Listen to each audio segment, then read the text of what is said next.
Welcome to this edition of Around ECHL, brought to you by TRU by Hilton. Coming up this afternoon, we will talk to the voice of the Utah Grizzlies, Tyson Whiting. A scary situation that happened in their game last weekend against the Idaho Steelheads, and also preview our upcoming game against Utah this weekend. That's with the voice of the Grizzlies, Tyson Whiting, coming up on Around the ECHL.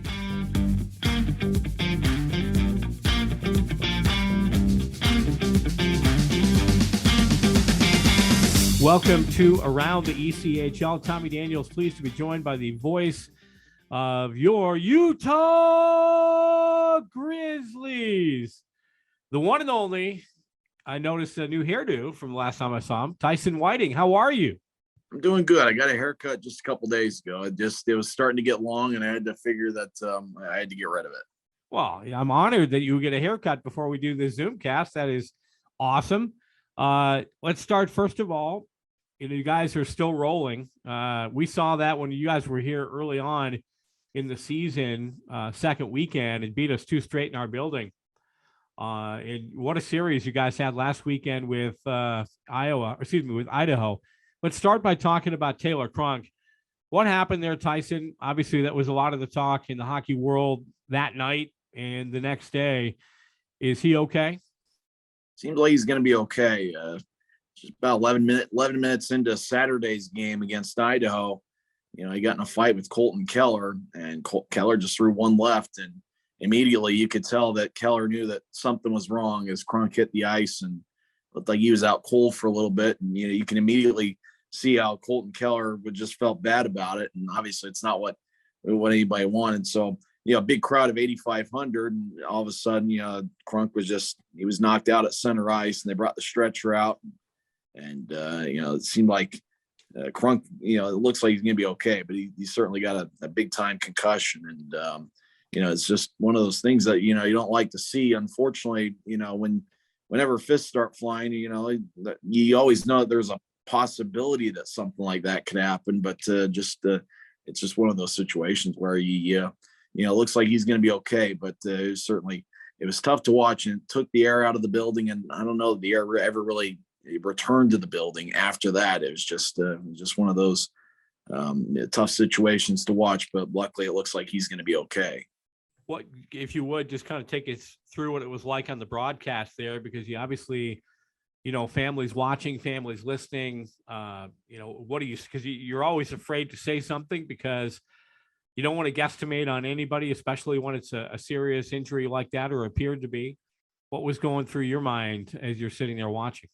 Well, the puck was away from center ice, and so the gloves dropped, and it happened so quick that it was hard to really identify who it was. And so the trainers luckily got out there pretty quickly, but by the time I got my binoculars out and tried to figure out who it was, everybody was surrounding him. So it took me a while to figure out who it was, and I certainly wasn't going to guess. That's certainly not something you want to do. So I ended up going to Tim Broussard, the photographer, over across ice, and as I'm going over there, I kick over my microphone on my Mixler feed and ended up disconnecting that, trying to figure it out. And then we eventually figured out that it was Taylor Crunk. And then by the time I got back, tried to plug it back in, ended up having like 3 minutes worth of technical difficulties at exactly the wrong time.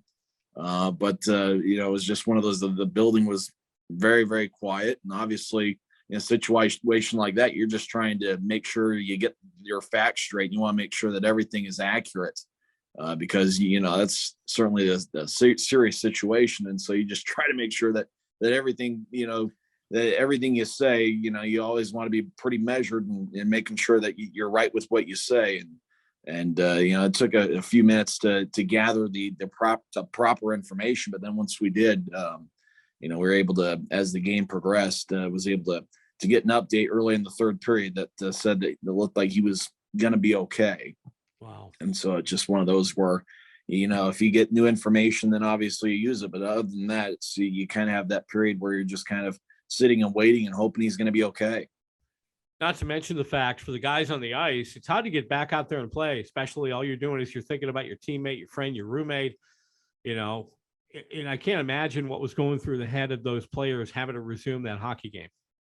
It certainly was tough. And And I almost think as a result, you almost have to throw away the fact that Idaho ended up winning 6-0, because I think that, especially with a hockey team that's as close knit as the Grizzlies are, obviously something like that is certainly tough, especially early in the game, knowing that you got to play another 49 minutes. And you can almost tell that, guys were a little bit cautious. There might have been a situation or two where maybe they would have dropped the gloves later that night, but they didn't, almost because, I don't think any of the fans really wanted to see, another fight after that. And so it's just, it's almost like after that, you kind of have to, forget about the fact that Idaho ended up winning 6-0. And, because it almost seems like after something like that, you're going to need a little bit of time to think about things. And so luckily the Grizzlies had Sunday off. They had a day after that Saturday night game, were able to come back and play well on Monday. Speaking of playing well, and we kind of opened with this, how well you guys played and how good you were when you were here, back in late October. What do you think the reason is this year, that the team has been so successful? Coaching change, but a familiar face. What do you think the reason why is this team is playing so well? Just a lot of speed, and they're playing with a lot of confidence. It's just, there's something about the way they're playing to where they're not indecisive about things. They're ultra aggressive. They lead the league in shorthanded goals with 13, partly because of that aggressiveness. And Ryan Kanasowicz just done a great job in his first year as head coach, and just getting the guys to play free and easy, play with confidence. And he's been mentioning of the fact that the defensive unit the Grizzlies have this year is probably the best that he's seen in some 20 years of pro hockey, both as a player and as a coach. And, with guys like Charles-Edouard Dastu, who we saw in the All-Star game, and Luke Martin, and Connor McDonald's been really solid this year, even though it may not necessarily show up on the stat sheets. Andrew Nilsson, it's a great defensive unit.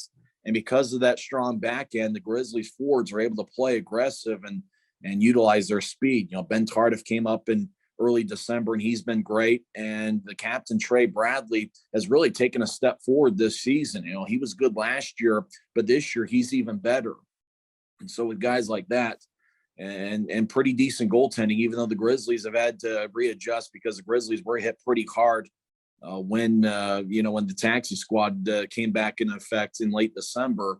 The Grizzlies have been able to just maintain good play here in the month of January because of good defense and really just a strong foundation of playing free and easy and just playing with a lot of confidence.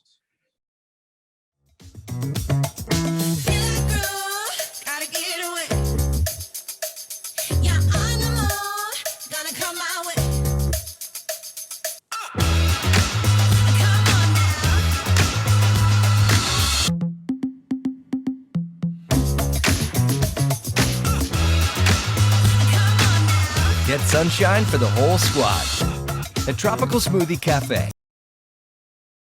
Not to mention the fact you guys have scored the most goals in the league with 124. So when you're putting the puck in the net, you're going to win games more than not. We know you've always had good players. I've always liked Bradley. I always thought Bradley was going to be, like you mentioned, one of those guys who would take the next step. He always had big games against Allen, but you're getting a good amount of scoring all around the board, and that's how you win. If you're not going to win with a one-line team, that's the one thing Steve Martinson always said. Especially when we were winning our championships, even though maybe a guy like Costello would, have those 100+ seasons and he had 3 straight in a row. It was always getting contributions from a lot of different guys in the playoffs. Sometimes guys that weren't doing it in the regular season, but stepped up their game in the postseason. And if you have balance on your team, because now, especially with COVID and guys going up and down so much, man, you need that. And I think going into the season, the Grizzlies had some question marks as to who their center is going to be. And I think 2 guys that have really stepped up have been Mason Manick, who's a native of Harriman, Utah, which is about a half-hour drive from Maverick Center, and Tyler Penner. Those guys are the only 2 players who have appeared in all 36 games this season. And both those guys have just been super solid, whether it's winning faceoffs. Manick's really contributed to the point where he's tied for second in the team with 27 points. And Tyler Penner just keeps showing up game after game. And those guys have been in there for every single game, and they've just been really solid. And they've also gotten good production out of Quinn Ryan and Brian Bowen, who each have 9 goals this season. And so obviously everybody wants to talk about the stars and Dastu and Bradley and Luke Martin and even Andrew Nilsson, who's had a good year defensively. You know, it's really those role players that have gotten the job done for the Grizzlies, and especially in a game like Monday, which was Martin Luther King Day, where the Grizzlies played a 1:00 game against Idaho. You know, Quinn Ryan had 1 goal and 1 assist, and Manick was the number 1 star with a 3-point effort. And, you know, things like that help you win series. And obviously the Grizzlies have done a good job winning 3-game series, winning, you know, they've even had a few 4-game series, been able to win those. And obviously it's just that consistency that they've had year after year. And when your roster changes as much as the Grizzlies have, they've already used 36 players. You know, the thing that's going to be the constant is, you know, those role players, those guys that are with you the whole season. And so I don't know that you can really say enough about the contributions that Mason Manick, Tyler Penner, and some others have done in keeping the foundation strong through the first half of the season. And you know what else is amazing too? When I look at, you know, your roster, you've had a lot of different guys starting that this year. Minor, Keller, Peyton Jones, Metcalf, a lot of different guys that have played, you know, in the lineup for you. Is that surprise you when it's not the same guy every night? You look at Wichita, you know, it's going to be Evan Beitenheis every night, but you guys have had a lot of different guys between the pipes and you're still winning. Yeah, 6 different goaltenders won a game this season.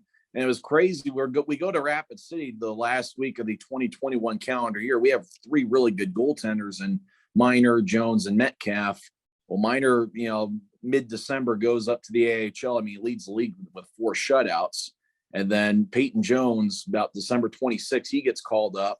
So Garrett Metcalf, you know, he's about as good a third goalie as you can have, a good ECHL contract guy, plays decent in a loss to Rapid City on December 27th. The next day he goes to Lehigh Valley, and he's played really good in 2 games with Lehigh Valley. So the Grizzlies ran out of goaltenders, and they signed an SPHL guy, and he was going to play December 29th against Rapid City. Well, he tests positive for COVID. You know, he didn't have any symptoms or anything. Grizzlies were without any goaltenders for the December 29th game, and they're figuring, what are we going to do? We got to play Rapid City on the road. Who knows what we're going to do? So they find this 19-year-old emergency goaltender. He was just finishing up his first semester at Grand Canyon University.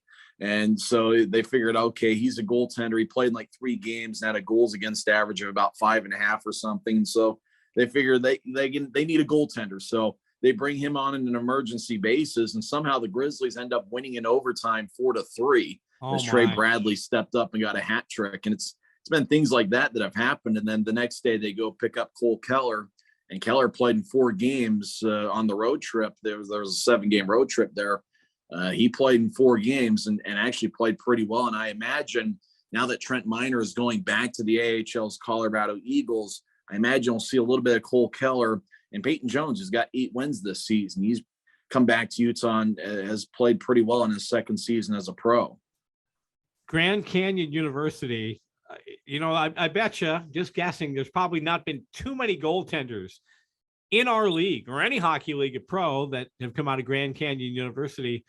I wonder what the mob situation was like in the locker room with him after the game, after he wins that in overtime, doesn't know any of those guys, maybe never even heard of a lot of those names in the lineup, yet he wins him the game in overtime. I can't imagine what that scene was like in your locker room. Well, I do know that after the game, they looked like they were celebrating like they just won the Kelly Cup. Everybody was excited, and everybody knew that, you know, how improbable the game was. You know, he actually did a pretty decent job in net. He stopped 18 of 21, and he had to make some big saves in the 3rd period. You know, he wasn't a very big guy. He's probably about, I'd say, Brad Brown's size. You know, he's about 5'10" and pretty quick and agile. But it's just for a kid who, you know, probably he was just home on Christmas break. I don't think the last thing he was thinking is that somebody was going to pull him up and have him play a hockey game. You know, he was wearing Danny Bottaccio's helmet, and he had some other, you know, they had to find, you know, pads here and there to make sure that he could play. And, you know, some of the pads didn't really fit all that well, and yet he was still able to show up, and the team in front of him just played outstanding. You know, it's kind of like the defensive core really, which has been the strength of the Grizzlies this season. The defensive core just stepped up and played huge. And we're able to keep the guy calm enough to make the saves that he needed to make for the Grizzlies to get 2 standings points. And it's one of those amazing stories you see about once every decade, but it was just a crazy situation over in Rapid City. That is a great story. You don't hear, like you said, you don't hear those very often. Good for him. I'm sure he got the game puck, and that's going to be something he's telling his kids about someday. Maybe he already has kids. I don't know. Grandkids for sure. Pretty cool story.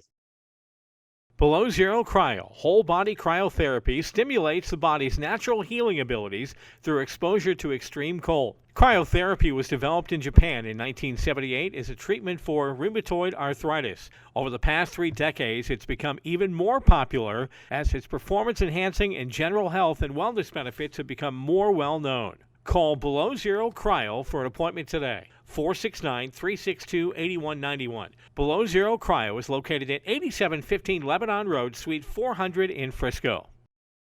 One last thing I want to bring up with you, because you talked about how you guys lead the league in shorthanded goals with 13. Well, coincidentally, you're playing against the team this week who has given up the most shorthanded goals in the league. We've given up 12, and we gave up 12 the other night, number 12 the other night. What do you see happening when these two teams get together this weekend? Because obviously, your team knows that. The Americans, it's been one of those situations where it always seems we get on the power play and there's one bad breakdown somewhere, ends up going down the ice and in the back of our net. That's an interesting matchup. Team leading the league in shorties and the team giving up the most in the league meeting this weekend. I think the Grizzlies are going to be pretty alert at trying to, especially early in the series, see if they can utilize their speed. They've got a lot of speed, whether it's Ben Tardif or Trey Bradley. I mean, they've got a lot of guys who are pretty good in open ice. And so really it just comes down to when the Grizzlies are shorthanded, they force defenses to get back. It's not just get the puck and clear it. It's we're going to skate it out to the blue line or skate it out to center ice. And if the defense doesn't get back, they take the opportunity, whether it's a 2-on-1, even some 2-on-2s. Grizzlies, some teams, they get on the penalty kill, they just automatically get the puck, clear it. But for the Grizzlies, it's making sure that they really take the advantage to say, okay, is there something there? And then it's almost like clearing is the last resort for them.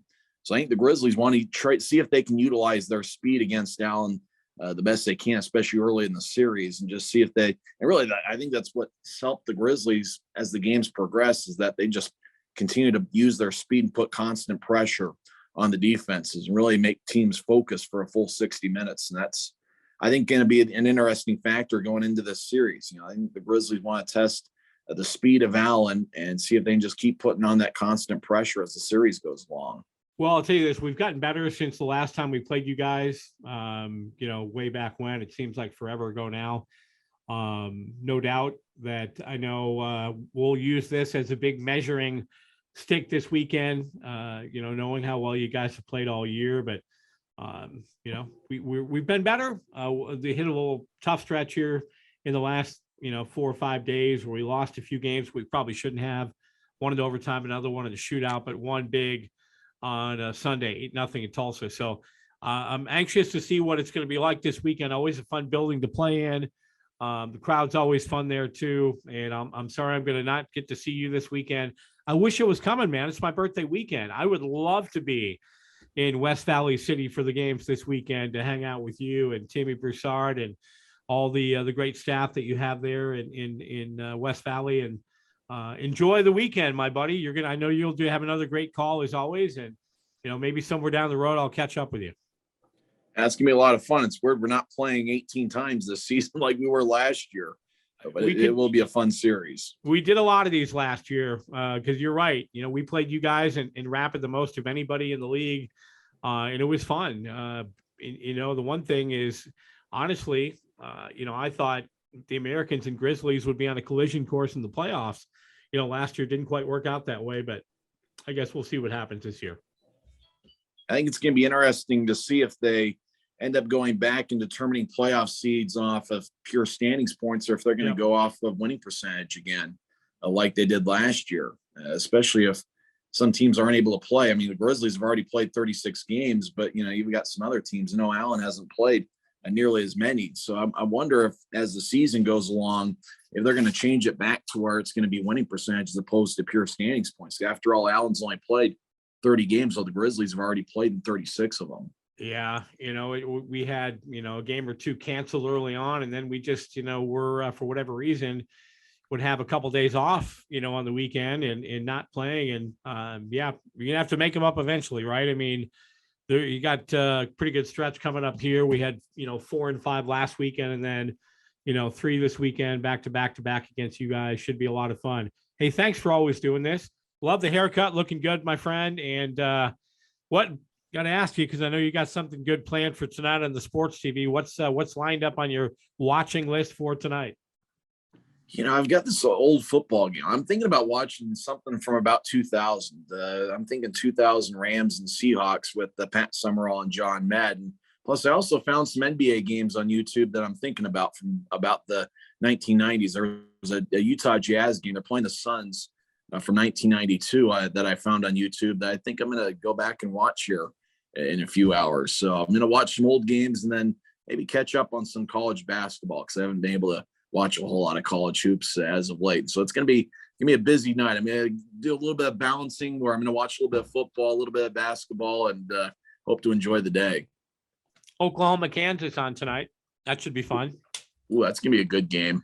That'll be a big game for sure. I always love catching up with the Big 12, some good teams. As a matter of fact, I think Baylor plays early this afternoon. They might play at 4:00. I don't remember who they're playing, but they got a game coming up too. All right, Tyson, thank you very much, buddy, for doing this, and we'll catch up with you soon. Thanks again, Tommy. All right, the great Tyson Wadding, the voice of the Utah Grizzlies, the Americans and Utah coming up this weekend. 3 games on Friday, Saturday, and Sunday. This brought to you by TRU by Hilton.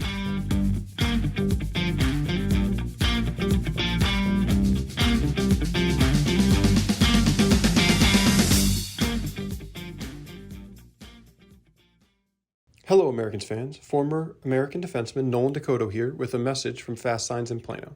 Both Plano locations are independently owned and operated by myself and are proud partners with the Americans for this season and the Americans Drive for 5.